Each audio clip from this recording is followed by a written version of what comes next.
Então vamos continuar falando aqui sobre a biogeoquímica dos oceanos, falar especificamente sobre oxigênio e produtividade primária. Relembrando, né, quais são os fatores que afetam a solubilidade de um gás numa água, né, já que a gente vai falar de oxigênio e oxigênio é um gás. Tá? A solubilidade vai depender do gás em particular, da natureza da sua molécula, né, dependendo da sua polaridade. Quanto maior a polaridade, maior a solubilidade. Da temperatura em que o corpo hídrico se encontra, né? Quanto maior a temperatura, menor a solubilidade, porque o gás, com a temperatura, aumenta a energia cinética das partículas e ele tende a ser expulso do líquido. A força iônica da solução também influencia por questão de tensão superficial, né? Força iônica, quanto maior a força iônica, menor a solubilidade. E a pressão parcial do gás na atmosfera que está em contato com o corpo hídrico e que vai fazer com que ele se difunda, né? Quanto maior a pressão, também maior a solubilidade. Nós já aprendemos a calcular, né, mais ou menos como que a gente encontra a concentração de um gás que esteja dissolvido numa água de salinidade zero, levando em consideração o equilíbrio de difusão, que é regido pela constante de Henry. Então estamos aqui só revisando esse cálculo. E também já falamos sobre esse gráfico que mostra o comportamento do oxigênio com a profundidade, né, ou seja, na coluna d'água, na zona fótica. Tá? Então atenção, esse comportamento aqui é na zona fótica, onde há luz. Tá? Então, os 4 parâmetros principais que vão influenciar são o equilíbrio com o oxigênio atmosférico, a difusão. Aqui, a gente já falou porque é mais do que 100%, justamente por conta disso aqui, né? Especialmente em águas salinas. A força iônica da solução é maior, a tensão superficial é menor, então ele consegue segurar mais bolhas, né? Devido à turbulência dos ventos também nos oceanos. Então aumenta a quantidade de oxigênio na superfície, é maior do que 100%. Né? Na subsuperfície aumenta ainda mais por conta da produção biológica, ou seja, da produtividade primária, que é a mesma coisa da fotossíntese, então libera oxigênio. E aqui tem o seu limite, mais ou menos, na média da camada de mistura, né, que é justamente onde apresenta-se luz, apresenta-se nutrientes, então a produtividade primária é principalmente efetuada nessa região. Abaixo da camada de mistura, até a zona fótica, o uso, né, o oxigênio não vai ser mais produzido, vai ser só consumido, né, uso biológico, tanto pela respiração dos consumidores, quanto por oxidação de matéria orgânica, de algum ser que venha a morrer aqui e que, antes de ser remineralizado, precipite, afunde. Então, aqui também vai ser oxidado. Então, aqui é o comportamento do oxigênio. Especialmente essas 3 primeiras etapas aqui, até aqui o final da camada de mistura, que é na zona fótica. Na zona afótica, não há fotossíntese. Então, basicamente, os processos que vão envolver oxigênio são os processos de respiração e de decomposição ou oxidação da matéria orgânica. Todos eles fazem ao consumo de oxigênio e não à produção. Portanto, a concentração de oxigênio deve descer com a profundidade. Apesar de, com a profundidade, a temperatura diminuir, o que aumentaria a solubilidade, mas como não há produção, só há consumo, então a concentração diminui com a profundidade. Tá?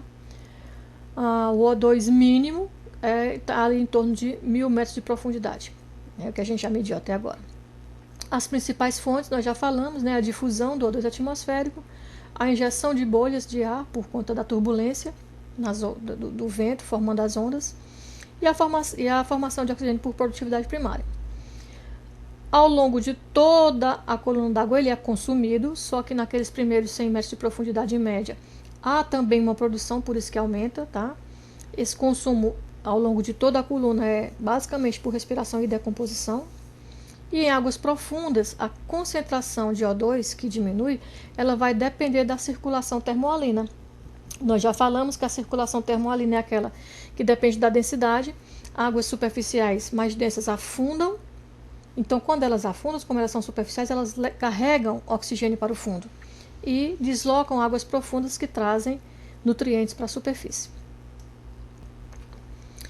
A produtividade primária, por definição, é a produção, né, ou o acúmulo de biomassa de planta no intervalo de tempo produzido por fotossíntese, que é aquela reação que o Fraga decifrou e que a gente viu no vídeo anterior, tá? Também pode ser dita como a massa de carbono produzida em uma área ou um volume de água dentro de um certo período, tá? Então ela é sempre levada em relação à medida dela, é sempre uma quantidade em relação com o tempo, tá?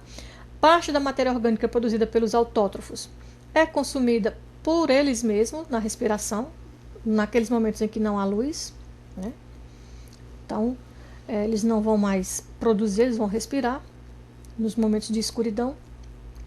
De modo que a gente pode definir ou dividir ou classificar a produtividade primária em dois grandes grupos. A total ou a bruta, que é simplesmente tudo que é produzido, né, pelas plantas. E aqui plantas a gente está falando de fitoplâncton, tá? É corpo hídrico. E a produtividade primária líquida, que é justamente a subtração do total que eles produziram e o que eles mesmos que produzem, né, os produtores, consomem nos momentos que não tem luz. Aí, então a gente tem a líquida. Quais são os fatores limitantes da produtividade primária? Então, primeiro, nutrientes. Eu preciso ter nutrientes. Luz, preciso ter luz. Temperatura, por que a temperatura? Porque ela vai influenciar naquela história da camada de mistura. Micronutrientes, que também fazem parte da reação. Pressão de consumidores. Se eu tenho, dependendo da quantidade de consumidores, se eles consomem muito rápido o fitoplâncton, não sobra fitoplâncton para fazer produtividade primária. Ou, se existem poucos consumidores, então começa a saturar, não há a morte tão rápida ou a excreção desses consumidores, que devolve ou que remineraliza os nutrientes, então a concentração de nutrientes disponíveis para fazer produtividade primária pode diminuir, então essa pressão vai também influenciar. Tá? A produtividade primária ela tem variações sazonais, tá? Ou seja, de acordo com as estações, tá? E só tem intensidade suficiente para produzir alterações nas regiões temperadas e polares. Ou seja, nas regiões equatoriais, essa sazonalidade não vai influenciar muito. Por quê? Porque a gente sabe, né? A gente vive aqui numa região equatorial e a gente não tem bem definida a história de inverno, outono, primavera, verão. É como se fosse verão o ano inteiro. A temperatura é quase a mesma o ano inteiro, não há uma grande variação, tá? Então, como há grandes variações de temperatura nas regiões temperadas e polares, então lá nessas regiões a gente vai perceber que existem variações sazonais na produtividade primária, tá? O nitrogênio é o primeiro nutriente a ser esgotado, então ele é um biolimitante, tá? Ele vai limitar o crescimento do fitoplâncton. E aqui um comportamento, né, para a gente entender como que essa variação sazonal, de acordo com a estação do ano, tá, em regiões temperadas. Aqui é como se comporta a produtividade primária, a sua sazonalidade das regiões temperadas. Então, olha só, vamos começar pelo inverno. No inverno, a gente tem uma alta concentração de nutrientes na zona fótica. Porque a gente viu no vídeo anterior que no inverno há aquela quebra da termoclina. A superfície fica isolada, né, com temperaturas um pouco maiores, e abaixo a temperatura cai e quebra a termoclina, então não há grande produtividade primária, portanto não há grande consumo de nutrientes, a concentração de nutrientes vai acumular. Lembra que quando a gente fala de nutrientes, a gente está falando dos nutrientes inorgânicos, né, do feed, do CID, mas o CID aqui é o carbono inorgânico dissolvido, tá? Das formas de fosfato, das formas de nitrato, de nitrogênio, tá? Por conta disso, ó, no inverno, como há pouca luz, né, há pouca produtividade primária, o inverno é escuro, nas regiões temperadas, tá? Não vão ficar pensando na nossa região aqui, que na nossa região nunca tem escuro. Aí o crescimento do fitoplâncton é limitado, porque penetra pouca luz, temperatura baixa, pouca luz, pouca produtividade. Então, acúmulo de nutrientes, que eles não vão ser transformados em célula vegetal. Então, há uma menor concentração de fitoplâncton, ele mesmo não se forma, e, portanto, também há uma menor concentração de zooplâncton, porque onde não tem alimento o pessoal não vai. Não tem alimento, não cresce, não reproduz, não consome. Tá? Então, no inverno as coisas ficam meio que paradonas por lá. Depois do inverno chega a primavera. Aí quando chega a primavera vem a luz, né? Aumenta a produção, até mesmo no continente, as flores, né? Que são os órgãos reprodutores, desabrocham, tá? Lá no oceano do mesmo jeito. Com o aumento da luz, olha, veja que os nutrientes estavam se acumulando lá no inverno, tá cheio de nutriente disponível. Tava faltando luz, porque era escuro. Chegou a luz. Então, ó, o pessoal pega e tome a produzir, né? O fitoplâncton se alvoroça, aumenta pra caramba a concentração de fitoplâncton. A gente chama que é uma grande floração, um grande crescimento de fitoplâncton. Justamente por conta dessa grande disponibilidade de nutrientes que se acumulou aqui durante o inverno. Se tem muita produção, tá, muita célula vegetal sendo formada, é alimento, aumenta a quantidade de zooplâncton que vai lá consumir o fitoplâncton. Eles, como estão consumindo mais, se alimentando mais, né, se reproduzindo mais, vão excretar mais, ou seja, vai novamente voltar para a forma inorgânica, que eu representei pelo NID, porque é o nitrogênio inorgânico dissolvido. A gente viu que o nitrogênio é biolimitante, tá? Então aumenta também a excreção de NID. E há, portanto, aqui durante a primavera, uma rápida reciclagem de nutrientes. Excretor já está disponível de novo. Tem muita gente aqui que pega esse nutriente, tem luz, forma a célula vegetal de novo. Então há um ciclo bem rápido, uma grande floração e uma rápida reciclagem de nutrientes durante a primavera. Chegou o verão. Verão, a gente pensa o quê? Eita, agora é luz que não se acaba mais. Então vai ser uma produtividade primária maior. Não é. A produtividade primária no verão é pequena, mesmo sendo a estação que tem maior disponibilidade de luz. Por quê?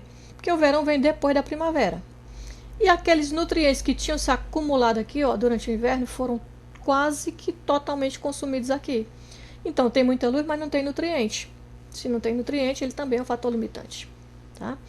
Os nutrientes que não foram consumidos aqui, porque estava todo mundo muito, né, produzindo muito, consumindo muito, morrendo muito, vão descer, vão precipitar lá para as zonas mais profundas, a zona afótica.